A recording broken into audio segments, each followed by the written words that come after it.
Pues bueno, algunos me conocen, otros no. Yo me dedico a la parte de materias primas. Tengo una empresa que se dedica a las materias primas precisamente para perfumería, para cosmética. Estamos en activo desde el 1790. Llevamos un poquito de tiempo haciendo esto. Fundamentalmente la casa siempre estuvo destinada a lo que era la formulación de perfumes y somos perfumistas. Yo soy séptima generación ya de perfumistas y nos enfocamos muy en lo que es la calidad de las materias primas. O sea, porque consideramos que ¿cómo se llama? El proceso creativo de un perfumista tiene que estar íntimamente ligado a la calidad de las materias primas que elige. Entonces, pues nada, a mí me dijeron de que tenía que hablar de materias primas y claro, tenemos 4.000 referencias. Entonces, hay que tratar de ver qué es lo que más conviene para hablar. Y cada una de ellas tiene una historia muy bonita, de hecho. Y como filosofía de la empresa, siempre buscamos materias primas de origen. O sea, el origen para nosotros es importantísimo de una materia prima. Y a la vez también la importancia o el peso lo ponemos también mucho en la historia de esa materia prima. Las características antropológicas, históricas, culturales y artísticas de esa materia prima.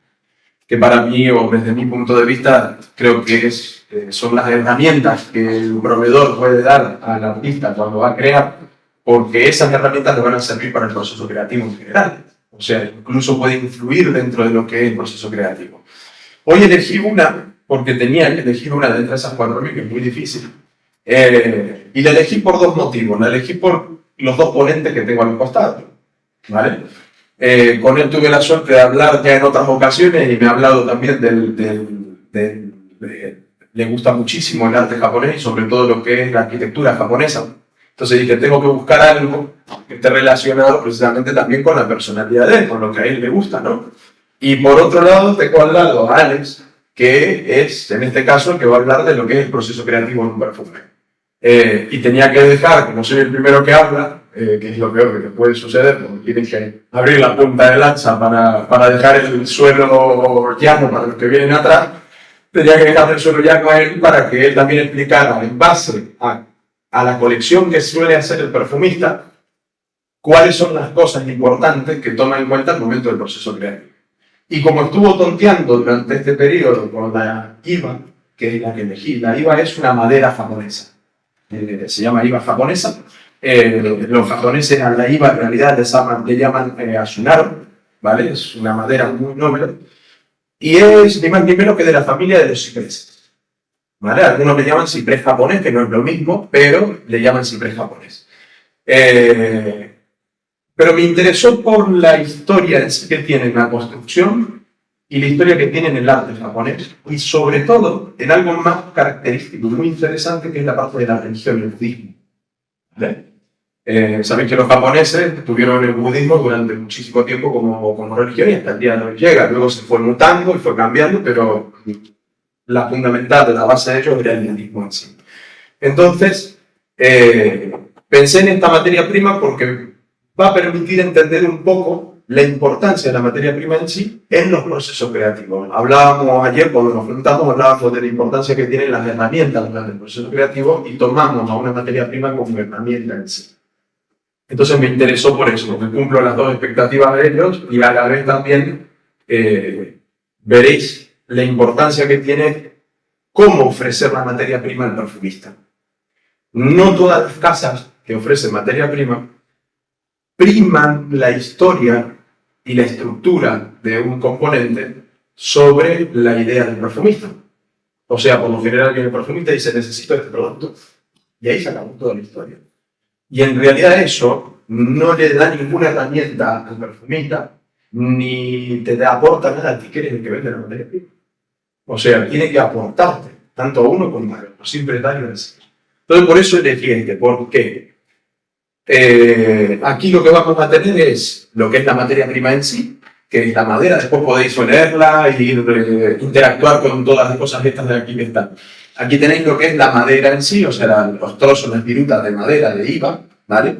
Aquí tenéis la tintura que se hace con esos trozos de madera y aquí tenéis el aceite esencial, ¿vale? Entonces podéis olerlo luego para saber de qué vamos, o sea, de lo que vamos a hablar en ese programa. Entonces mi idea era llevarlo un poco y remontarlo un poco a qué es la IVA. Porque no es simplemente un árbol, ¿vale? O sea, es más que eso. Los japoneses, como tenían esta corriente del budismo, hacían, no sé si os acordáis o si os viene a la cabeza las pagodas. ¿Os acordáis de las pagodas? Que son esos edificios que tienen varios pisos, cada uno en degradé, va desde pequeño hasta más grande, que suelen ser muy altos. Vale. Las antiguas pagodas, si se puede decir las más antiguas de todas, pagoda en realidad es chino, ¿vale? Pero ellos lo toman y le llaman to. Para Japón, una pagoda japonesa es un to. De hecho, cuando fue pasando el tiempo, actualmente las torres en Japón se denominan to. Precisamente por eso fueron los primeros edificios en Japón a altura, los primeros rascacielos, se le puede decir. ¿Cuál era el fin de ese rascacielos en realidad? Era guardar reliquias. ¿Vale? Era guardar la cosa más importante de ellos, que era la religión. La base, si se quiere decir, estructural de su religión en sí. Tenía una característica. Este ciprés, en particular, puede alcanzar los 40 metros de altura. Y además de tener 40 metros de altura, puede llegar a tener un tronco de un diámetro de 1,5 metros. Estamos hablando de una bestialidad. Claro, pensad en esto. Estamos hablando de la época medieval japonesa. ¿Cómo haces un edificio de altura en una zona sísmica? O sea, en una zona que hay mucho seísmo. O sea, cualquier edificio que sea alto se va a caer. ¿Qué hicieron ellos? Tomaron como base central ese tronco enorme que lo enterraban en un sitio y a partir de ahí iban construyendo los distintos pisos.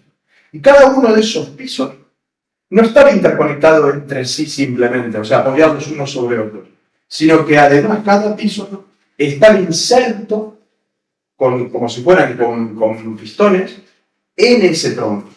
Cuando había un seísmo, permitía que cada piso se moviera por sí mismo y la madera misma tenía una flexibilidad. En el budismo, la idea es que no haya nada rígido, que haya flexión, pero que haya estructura. ¿Y por qué lo cuento a esto? Es interesante porque cuando terminaban de construir ese edificio y de poner ese poste en medio, ese poste se lijaba, se hacía redondo y la madera sobrante, como era aromática, como se podéis ver, era aromática, se guardaba en forma de polvo para hacer los inciensos, para aromatizar el espacio. ¿Vale? O sea, fijaros la importancia que tiene la historia en sí de la materia prima que vamos a hablar. Esa historia se cuenta al formulista para que tenga herramientas en el proceso creativo. ¿Vale? Por otro lado, tenemos que pensar algo también bastante interesante con respecto a la madera, ya hablamos de la parte esa religiosa, de la parte esa de constructiva, que es muy interesante. De hecho, él seguramente aportará cosas más interesantes sobre la pagoda japonesa. Pero luego de explicarle todo esto, tienes que ir a una parte más práctica. A ofrecer esa materia prima en los distintos estadios que están. Porque nosotros lo que recibimos es la madera en sí. Pero luego esa madera, el perfumista no la puede usar en cierto aspecto. Tienes que darle el proceso. O procesado de esa manera. El primer procesado, el más básico de todos que se suele hacer con esta clase de cosas, es lo que se llama tintura. Una tintura es extraer la parte aromática de una sustancia mediante un solvente. En ese caso, nosotros lo que vamos a utilizar es lo que utiliza como base el perfumista para hacer perfume, que es el alcohol de 96. Entonces lo que se hace es extraer los principios aromáticos y las resinas, y quedaros con esto, y las resinas que tiene esa madera, para poder ofrecer uno de los componentes que puede utilizar un perfume. ¿Por qué? Porque el aceite esencial, que es otro método de extracción, que es por arrastre de vapor, lo que va a extraer van a ser las moléculas más livianas, las más sutiles, que son volátiles. Entonces, si bien va a aportar un aroma espectacular, no va a tener una duración tan larga y prolongada. Y lo que más le importa a un perfumista suele ser eso de la estructura, ¿no? Del hecho de que pueda durar, que sea perdurable el aroma. Y eso lo va a dar la tintura. Entonces tú le das dos opciones al perfumista para que él después las una la escoja y decida cuál va a utilizar o si va a utilizar las dos en combinación. Una para lo que son los aromas más sutiles y otra para lo que son los aromas más perpetuos, los más puros, ¿vale? Los de base. Entonces tú le tienes que ofrecer todo esto. Y además tienes que ofrecerle algo más. Para que vosotros entendáis a lo que se somete este pobre hombre, cada vez que viene a buscar material primo. A mucha información que después va a tener que desgranar para saber qué es lo que va a utilizar, ¿no?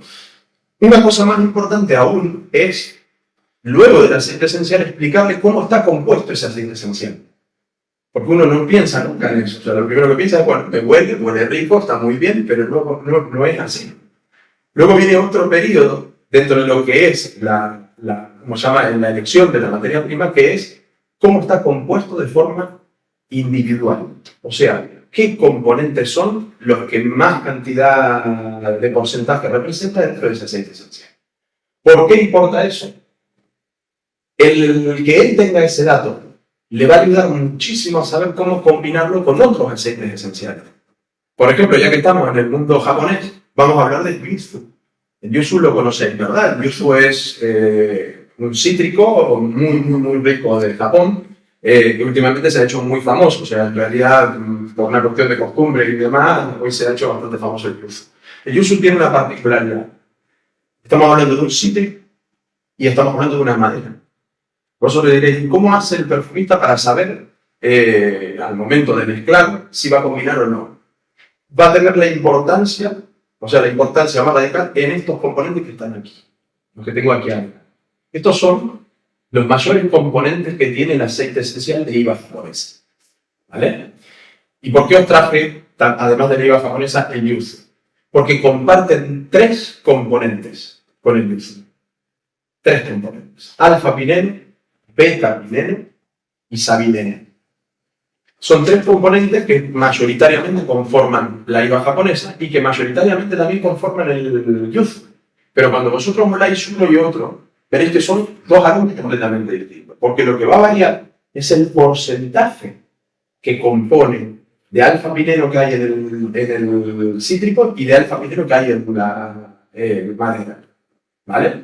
Eso le va a servir a él para saber cómo encajar los distintos componentes para que sean un todo y para que no haya disparidad o picos. Entonces lo que va a permitir es que se junten las moléculas de alfa-pineno de uno y de otro y formen lo que se llama un enlace. Y eso forma una estructura. ¿Vale? Por eso es importante siempre explicar de dónde viene, qué historia tiene, antropológicamente cómo sirvió esa materia prima, históricamente cómo se adapta esa materia prima a la vida de un pueblo y además también la estructura química y molecular. Pero no contentos con eso, además damos otra información más, que es fundamental también en el proceso creativo. Los neurotransmisores. Y ustedes dirán, ¿qué tiene que ver un neurotransmisor con todo esto? Mucho. El 80% de vuestros recuerdos está intrínsecamente ligado a una aroma. O sea, el 80% de vuestras vidas depende de los aromas. En lo que respecta a recuerdos. Pero no solo eso. Entonces va a unir con lo otro. Estamos hablando de que los componentes fundamentales de la madera de IVA son el alfa-pineno, el beta-pineno, el cedrol, ¿cómo se llama? Ahí no me acuerdo ahora. El sabineno y otros componentes más. Los que a mí me interesan son los que más están presentes en el aceite esencial. ¿Para qué? Para poder explicarle a él cómo funciona a nivel de neurotransmisor. O sea, cuando uno habla del sabineno, que es uno de los componentes, habla de oxitocina. O sea, cuando el sabineno es percibido por el bulbo olfatorio, cuando lo leemos, desencadena a nivel cerebral una serie de sustancias, ¿vale?, que son receptoras, que se llaman neurotransmisores. Cuando un neurotransmisor siente el sabineno, lo primero que genera es oxitocina en el cuerpo. ¿Qué es la oxitocina? La voluntad y la confianza. ¿Te fijaron la importancia que tiene? Un olor nos da voluntad y confianza por la generación de oxitocina. ¿Vale?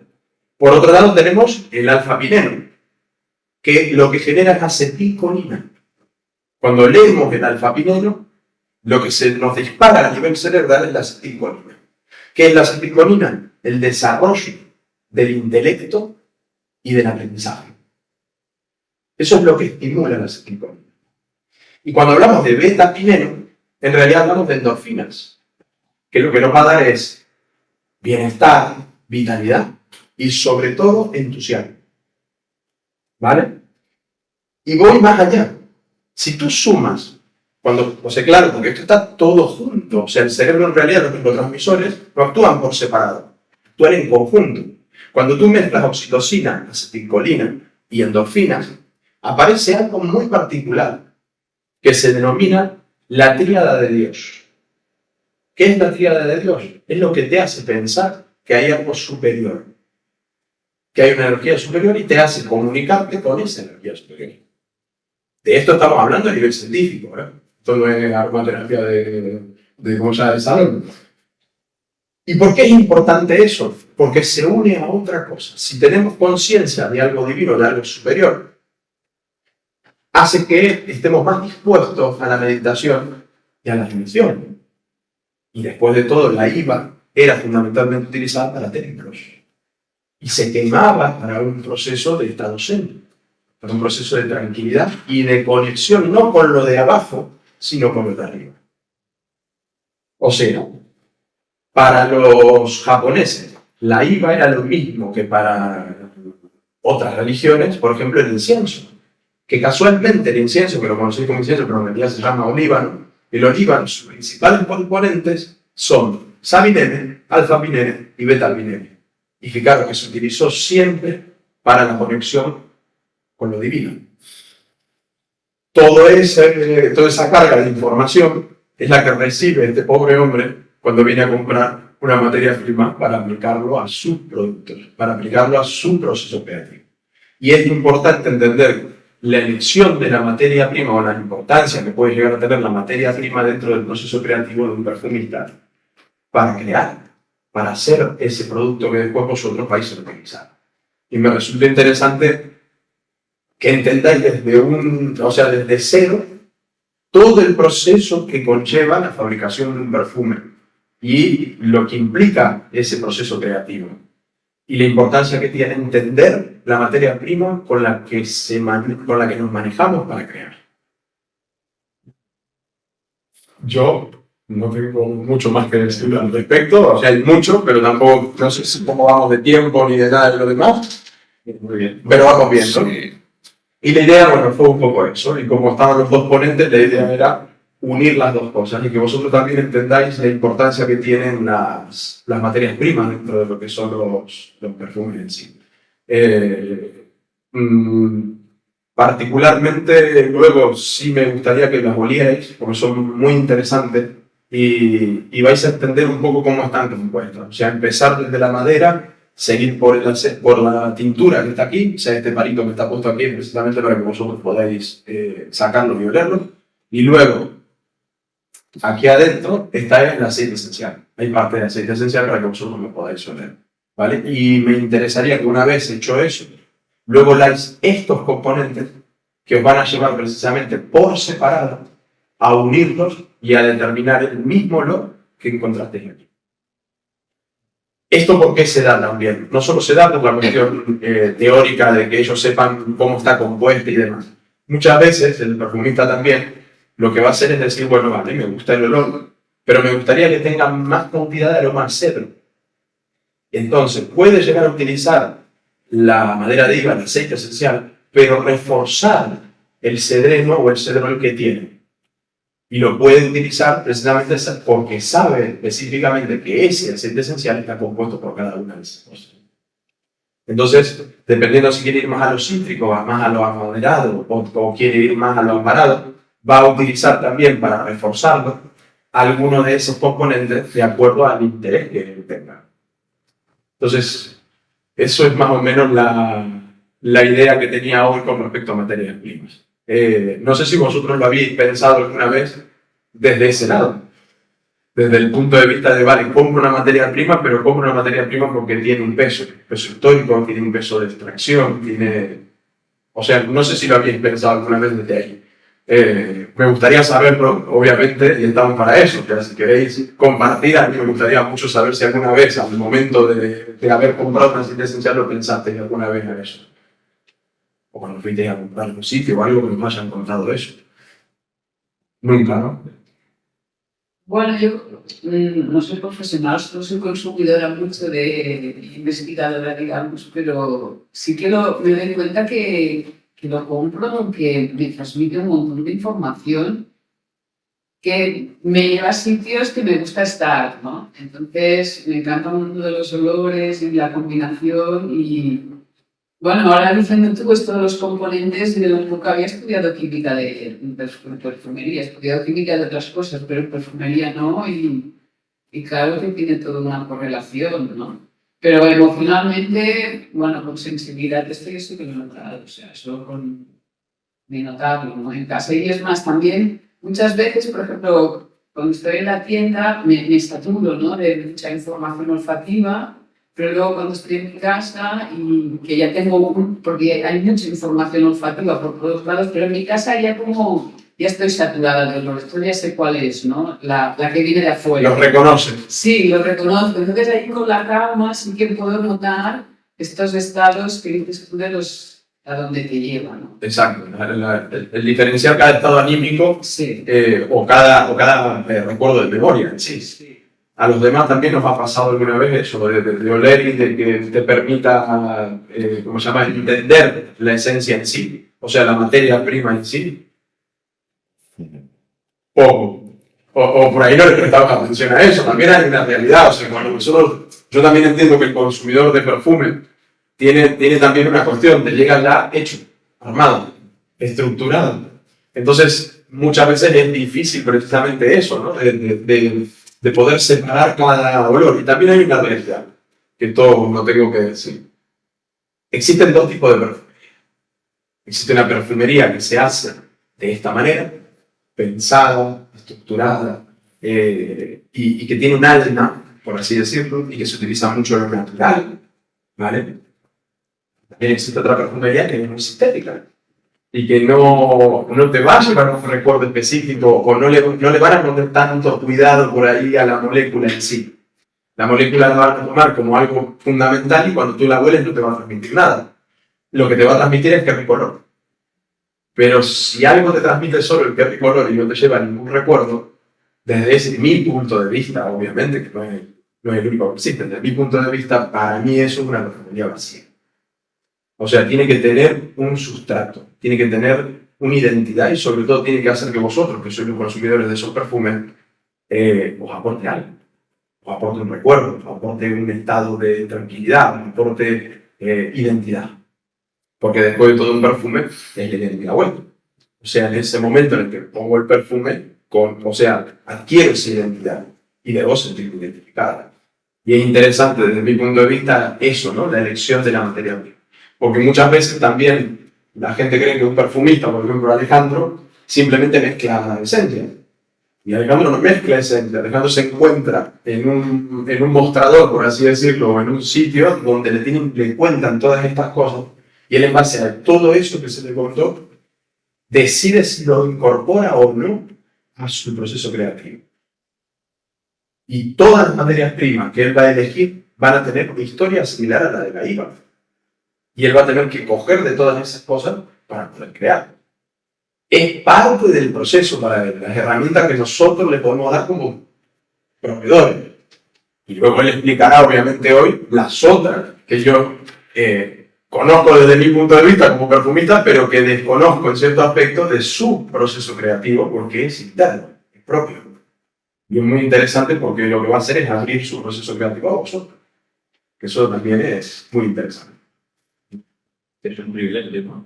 El poder disponer de una materia prima que tiene ya a su vez su historia, su contenido, es más información para el perfumista, a de manera algo más compleja. Exacto. Es lo que dijiste tú ayer cuando estábamos hablando del envase, por ejemplo, que tú dijiste son las cosas que chorrean, por así decir, de algo que ya está creado y preconcebido. Son las ideas de, vale, mira, no se nos había ocurrido. Es algo que viene de fuera, ¿no? Viene dado de fuera. En mi opinión, externa y que puede influir en el proceso creativo, o sea, lo que es la creación. Cuanta más información tenga ese previo, más posibilidades creativas tiene. Exacto. Exacto. Pues bueno, esa fue mi ponencia y espero que os haya gustado y que les haya interesado sobre todo. Sí. Dime. Me viene en mente este perfume de la casa Baruti, que se llama No Oud, que precisamente no lleva oud, y tengo entendido que es un componente sintético y muy simple, pero claro, carece totalmente en este caso de toda esa historia o proceso creativo. No conozco mucho más de cómo está pensado o creado, pero me parece un olor muy agradable. A mí personalmente me gusta y creo que también ofrece cierto juego para mezclar crear capas con otros perfumes. En fin, quería comentarlo. Sí, no, por supuesto. A ver, lo que pasa es que ahí lo que estamos hablando ya es de un proceso, o sea, dentro del proceso creativo tienes miles de cosas y eso sería una forma de la no forma. O sea, del crear a partir de un concepto, es que conceptualizar el oud, por así decirlo. O sea, no lo lleva, ¿me entiendes? Porque no lleva la materia prima en sí, sino que lleva uno de sus componentes. Indefectiblemente, por más que tú quieras crear un no oud, si tú estás cogiendo un componente químico que lleva el oud, en realidad sí lo lleva. ¿Me entiendes? O sea, si tú vas a hacer un no algo, debe ser no algo. Cuando tú dices no algo, pero huele a ese algo, indefectiblemente se lo lleva. Entonces, en realidad, la parte del concepto se pierde, porque si era conceptual, o sea, no debía llevarlo, ¿por qué recurrimos a una molécula que sí nos recuerda a ese producto en sí? ¿No? Entonces, indefectiblemente sí lo lleva. Seguramente la molécula que lleva, muy probablemente debe ser el ácido valérico, porque es lo que se suele utilizar para que el oud esté pero no esté. Entonces, muy probablemente lo que hayan cogido es el ácido valérico, y ese ácido valérico, ¿vale?, es precisamente uno de los componentes que le da un olor característico a la madera. Y es una molécula, o sea, es haber cogido de todo esto una parte de ella. Eso es un proceso de sintetización, ¿no? No siempre. Fíjate tú una cosa, estos que tenéis aquí adelante se extraen precisamente de forma natural de otros. Por ejemplo, sería muy cara, la IVA, por así decirlo, la madera de IVA tiene una particularidad muy cara. O sea, es un aceite esencial muy costoso. Estamos hablando de 5 mililitros frente a 5 euros, 40 euros. O sea, es francamente bastante costoso. Entonces, si hacemos una croma, que sería la cromatografía de gases, que lo que hace es dividir cada uno de los componentes que forman ese aceite esencial, te va a decir que lleva cedreno o cedrol, que lleva alfapineno, betapineno, etc. Pero sería muy costoso extraer el betapineno o el alfapineno de la propia IVA. Entonces, ¿qué se hace? Pues se busca una fuente natural muy rica en ese principio activo y se extrae. Por ejemplo, el ácido valérico, como te dije recién, viene de la valeriana, ¿vale? Que es una raíz que tiene un olor muy potente, que me imagino que conoceréis o que alguna vez os habéis hecho un té de valeriana. Entonces, el valerianol, en vez de sacarlo, porque sería costosísimo del oud, se extrae precisamente de la raíz de valeriana, del aceite esencial de la raíz de valeriana. Entonces, no es sintético, es extractivo. O sea, lo que tú haces es extraer una molécula natural de una planta o precisamente de un derivado de esa planta. Sería sintético si tú, en vez de utilizar el ácido valérico, lo que haces es comienzas a estructurar una molécula desde cero y la creas. Y sacas un olor similar, por ejemplo, al del ácido valérico. En ese caso, sí que sería una molécula y no una fracción. Ahí está la diferencia entre aceite esencial, fracción y molécula.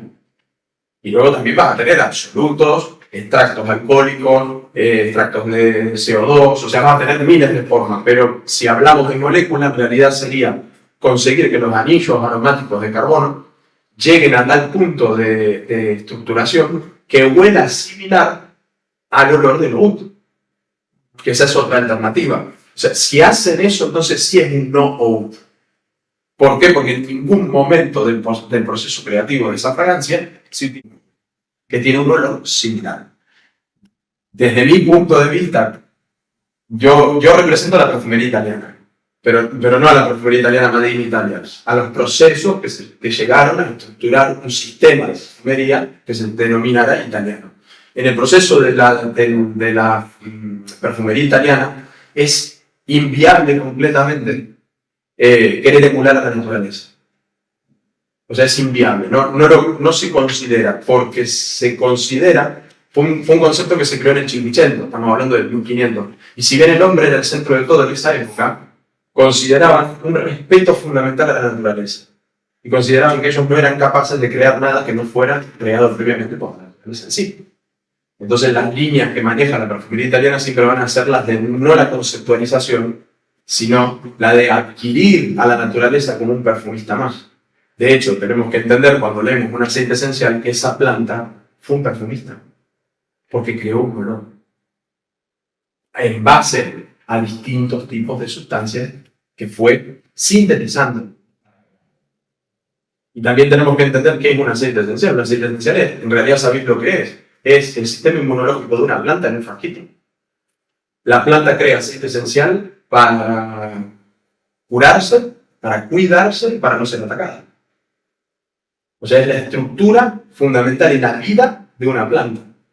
Entonces, por eso la perfumería italiana toma ese concepto de respeto absoluto a la materia prima, porque deviene de alguien que es superior, que es la naturaleza.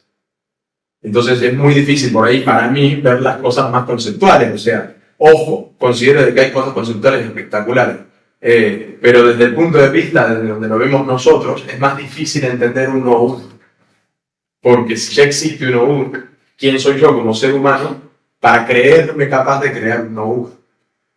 Más allá de eso, obviamente, es un pensamiento filosófico. O sea, entra dentro de la parte filosófica y cada uno, obviamente, desde su proceso creativo, por eso es creativo, se permite o no se permite ciertas cosas. O sea, es la estructura en sí.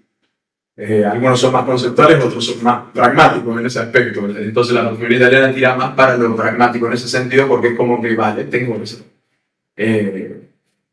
Son distintos conceptos, obviamente. Pues no sé si tenéis alguna pregunta más o algo, pero... Luego veremos la parte conceptual. Exacto. Ahora lo tomo. Bueno, pues